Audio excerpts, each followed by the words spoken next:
আজকের ভিডিওতে আমি টেকনিক্যাল কিভাবে প্রিপেয়ার করেছিলাম সেটা শেয়ার করব। আমার ইলেকট্রিক্যাল ইঞ্জিনিয়ারিং ছিল ডিপ্লোমা। তো মেন সাবজেক্ট হিসাবে আমি এসএসসি জেই এক্সামটাকেই টার্গেট করেই পড়াশোনা করেছি। পরবর্তীকালে সেটা ইউপিপিসিএল জেইতে ট্রান্সফার করেছি, কারণ এসএসসি জেইর সিলেবাসে শুধু মেন 6টা সাবজেক্টই থাকে। একটা হচ্ছে basic electrical engineering, machine, measurement, power system, power system, power plant, switch gear protection, ইলেকট্রনিক্সের মধ্যে অ্যানালগ, বেসিক আর ডিজিটাল ইলেকট্রনিক্স, আর হচ্ছে ইউডাবলইটি, ইউটিলাইজেশন অফ ইলেকট্রিক্যাল এনার্জি। ঠিক আছে, আচ্ছা, এটা হচ্ছে এসএসসি জেইর। আর জেনারেল মেটেরিয়াল সম্পর্কে পড়তে হবে, মেটেরিয়ালস অল্প কিছু পড়তে হবে। আচ্ছা, এসএসসি জেইটা প্রথমে টার্গেট করে পড়েছিলাম আমি এই 6টা সাবজেক্টকে মেন আমি 6টা, আর এদিকে পাওয়ার প্ল্যান্ট আর সুইচ গিয়ার প্রোটেকশন আর কি। পাওয়ার সিস্টেমের মধ্যে কি transmission, distribution, switch gear protection আর হচ্ছে পাওয়ার প্ল্যান্ট, পুরোটা টোটাল 8 হচ্ছে সাবজেক্ট এসএসসি জেই বেস করে। সবার প্রথমে আমি ডিপ্লোমাতেও তো পড়া হয়েই ছিল, যেমন মেশিনের ক্ষেত্রে আশফাক হোসেন, ঠিক আছে, পাওয়ার সিস্টেমে ভিকে মেহতা, এগুলো তো পড়া, বিএল থেরেজা, বেসিক ইলেকট্রিক্যালে, এগুলো তো পড়া হয়েই ছিল। তারপরে ডিপ্লোমা পাস করার পর প্রথম আমি যেটা ধরেছিলাম সেটা হচ্ছে ভিকে মেহতার এমসিকিউ বুকস রয়েছে। সেখানে এমসিকিউ দেওয়ার আগে সেই চ্যাপ্টার সম্পর্কে কিছু একটা, মানে চ্যাপ্টার আগে একটা সামারি মতো দেওয়া রয়েছে, সেটা দিয়ে আমি প্রথম শুরু করেছিলাম। প্রথম তো আমি জানতাম না কী কী কোর্স আছে, বা তখন অনলাইন কোর্স ওইভাবে চালুও হয়নি, ঠিক আছে, করোনার মধ্যে। তো আমি সবার প্রথমে ভিকে মেহতা 2021 সালে আমি পাস করি, ঠিক আছে। তো ভিকে মেহতাটা আমি সবার আগে পুরো কমপ্লিট করি, ঠিক আছে, এই সাবজেক্টগুলোই থাকতো। তারপরে রামান স্যার ইউটিউবে ছোট ছোট করে ভিডিও দিত, তো সেখান থেকে দেখে আমার যে জায়গাগুলো মানে প্রবলেম হতো সেই জায়গাগুলোতে আমার ক্লিয়ার হয়ে যেত রামান স্যারের ছোটো ছোটো শর্টসে। তো এই পরবর্তীকালে জানতে পারি রামান স্যারের নিজস্ব একটা অ্যাপ আছে, তো সেইখানে নতুন একটা কোর্স চালু হয়েছিল ইলেকট্রিক্যাল ইঞ্জিনিয়ারিংয়ের জন্য, একদম বেসিক ফাউন্ডেশনাল কোর্স। তো সেটা আমি ফুল কমপ্লিট করি, ঠিক আছে, শুধু কমপ্লিট না, সেটাকে বারবার রিভিশন। তারপরে ইউথ পাবলিকেশান, এটা কমপ্লিট করার পর ইউথ পাবলিকেশান বইটা না, তারপর আমি টেক্সট বুকটা ধরি, ঠিক আছে, কিন্তু সেই টেক্সট বুক ধরার পর আমি বুঝতে পারি যে এই পড়ার পরেও অনেক খামতি রয়েছে, মানে অনেক কোশ্চেন বাইরে চলে আসছে, হয় এরকম। তো কি করব, পরে আমি জানতে পারি যে ইউথ পাবলিকেশান বলে একটা মানে বই আছে, তো সেখানে প্রিভিয়াস ইয়ার কোশ্চেন দেওয়া থাকে এবং সেই রিলেটেড অনেক টপিক, সেই কোশ্চেন আনসার দেওয়ার পর তার নিচে সেই রিলেটেড জিনিসও লেখা থাকে। তো আমি ইউথ পাবলিকেশনের আমাদের ইলেকট্রিক্যাল ইঞ্জিনিয়ারের ভলিউম 1 আর ভলিউম 2 এই দুটো কিনে আর প্র্যাকটিস করতে থাকি। ম্যাক্সিমাম কোশ্চেন আমার দ্বারা হয়ে যায়, এবং যেগুলো নেওয়া হয় সেগুলো এখান থেকে দেখি, তার রেফারেন্সগুলো দেখি, এবং এইটাকেও পরবর্তীকালে মানে প্র্যাকটিস করার পর এটা আমার রিভাইজ করতে করতে এটাও আমার কাছে একটা নোটসই হয়ে গেছিলো ইউথ পাবলিকেশনে পুরোটা। মানে এখানেও প্রত্যেকটা জায়গা সেরকম হাইলাইট করে রাখতাম, যে এই কোশ্চেনগুলো আমি পারছি সেগুলো তো আমি ধরতাম না, যেগুলো পারছি না, ঠিক আছে, সেইগুলো হাইলাইট করে রাখতাম। পরবর্তীকালে এই রিভাইজ করতে, মানে প্র্যাকটিস করতে করতে এটা আমার কাছে একটা বুক হয়ে গেছিলো, মানে কোনো প্র্যাকটিস সেট না, একটা বুকই হয়ে গেছিলো। তারপরে আমার স্যারের, তারপর টেক্সট বুকে তো পরীক্ষা দিতামই, সব কটার এক্সাম দিতাম, যা এক্সাম, নন টেকনিক্যাল, টেকনিক্যালের যা ডিএফসিসিএল, পিজিসিএল, ডাব্লিউবিপিএসসি, যেই মানে যত টাইপের এক্সাম হয় আর কি, যতগুলো দিতে পারতাম আমি, প্রচুর টেস্ট দিতাম। এবং টেস্ট দেওয়ার পরেও মানে একটা আমার এই 3টে মিলিয়ে না, এই 4টে মিলিয়ে আমার সেটাও একটা নোটস তৈরি হয়ে গেল। সেখান থেকে আমি নিজের একটা শর্ট নোট তৈরি করে ফেলি, ঠিক আছে। তার এক্সাম্পল তোমাকে আমি দেখাচ্ছি শর্ট নোটস তৈরি করে আমি কি করি। এই যে আমার এই স্টাডি রুমে আমি পুরো একদম এরকম এইভাবে লাগিয়ে দিই, ঠিক আছে, পুরো এটা কিন্তু যেমন এইটা পুরোটা, যেমন এইটা ফুল নোট, এটা হচ্ছে তোমার আই রুলস রয়েছে, ইনস্ট্রুমেন্ট ট্রান্সফরমার রয়েছে, ঠিক আছে, এখানে বেসিক ইলেকট্রিক্যাল রয়েছে, হ্যাঁ, এখানে মেজারমেন্ট রয়েছে, মাইক্রো কন্ট্রোলার রয়েছে, এখানে ফুল ইলেকট্রনিক্স রয়েছে, ঠিক আছে, এখানে কন্ট্রোল সিস্টেম, পাওয়ার ইলেকট্রনিক্স, আর এখানে তো পুরো বেসিক অ্যানালগ ডিজিটাল ইলেকট্রনিক্স তিনটেই রয়েছে পুরো, ঠিক আছে। এখানে পাওয়ার ইলেকট্রনিক্স, ঠিক আছে, তারপরে তোমার এইদিকে হচ্ছে পুরো কন্ট্রোল সিস্টেম, কন্ট্রোল সিস্টেমের পরে এখানে কন্ট্রোল সিস্টেম শেষ হয়ে গেল, তারপরে হচ্ছে power system, switch gear protection, মানে transmission distribution switch gear protection, power plan, এটা মেশিন পুরোটা আছে।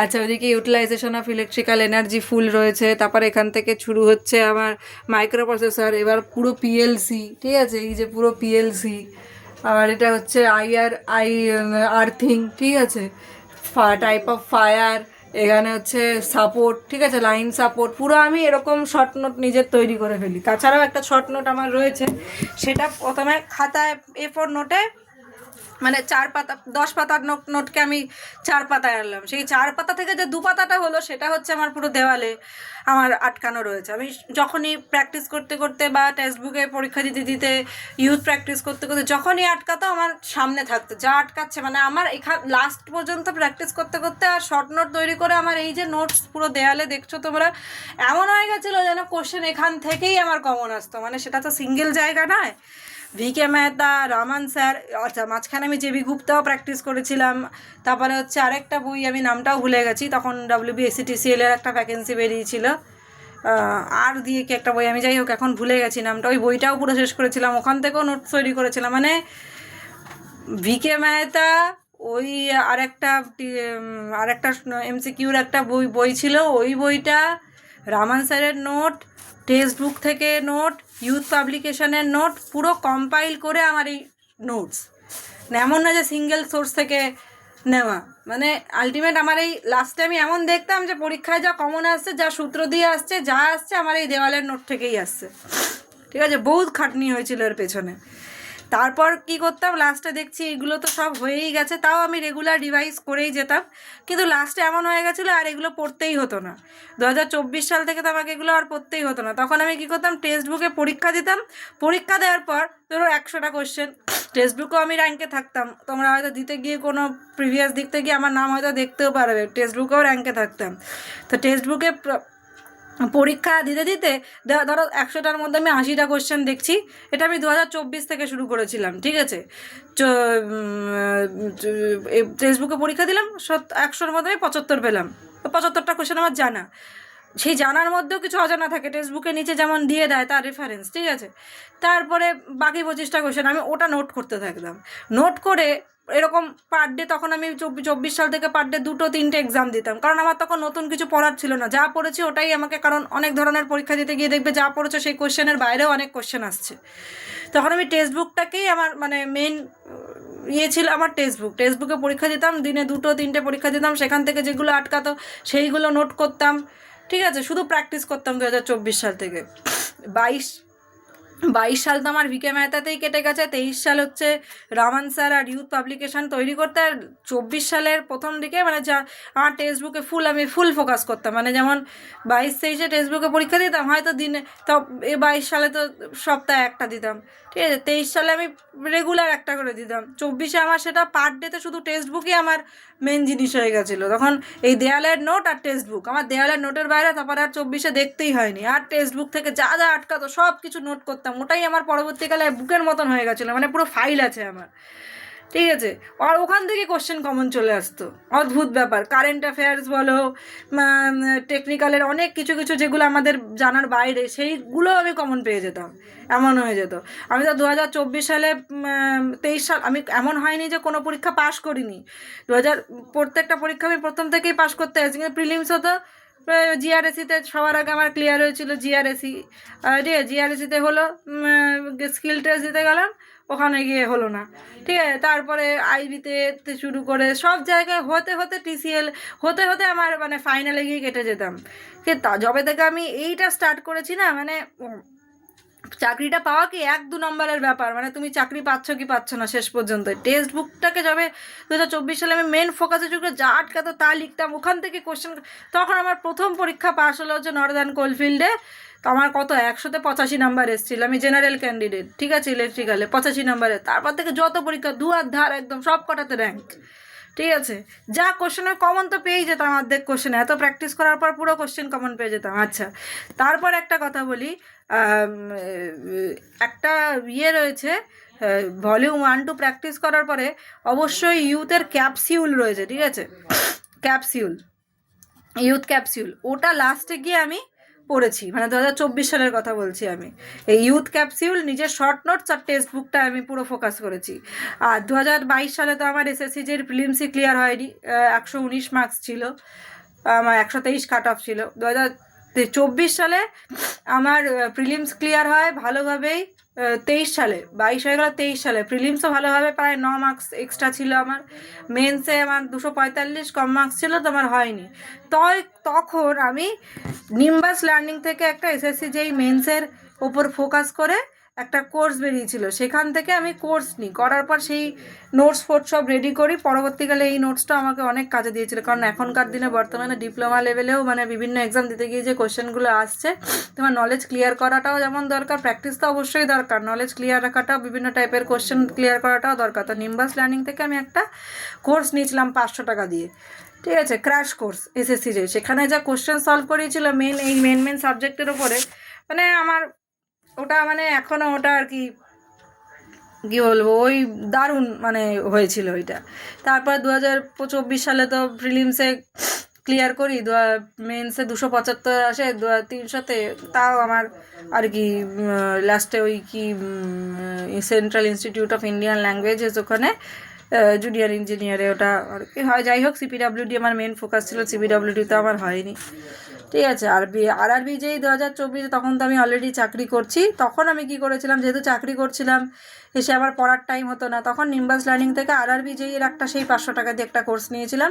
ওখানে টেকনিক্যাল তো আমাকে কিছু পড়তেই হয়নি, কারণ এই যে আমি টেকনিক্যাল পড়ে নিয়েছি, তারপরে আমার টেকনিক্যাল পড়ার আর মনে হয় শুধু আমি টেস্ট দিতাম, ব্যাস, আমার আর কোনো সেখান থেকে নোট করার হলে, আর নোটটাও আস্তে আস্তে কমে এসেছিলো।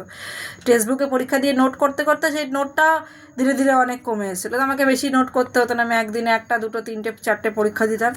আর নিম্বাস লার্নিং থেকে শুধু এনভায়রনমেন্টটা কমপ্লিট করেছিলাম, আর কম্পিউটারটা পুরো কমপ্লিটও করতে পারিনি, যা জানি তাই পরীক্ষা দিয়েছিলাম। প্রিলিমসে কত 85 পেয়েছিলাম, আর মেন্সে হচ্ছে তোমার 790+ পেয়েছিলাম। আমার ভালোভাবেই সিলেকশন হয়ে গেছে, আমি তো অনেকগুলো সব পোস্টেই কোয়ালিফাই করে গেছিলাম প্রিলিমসে। এই ছিল আমার টেকনিক্যালের পুরো স্ট্র্যাটেজি।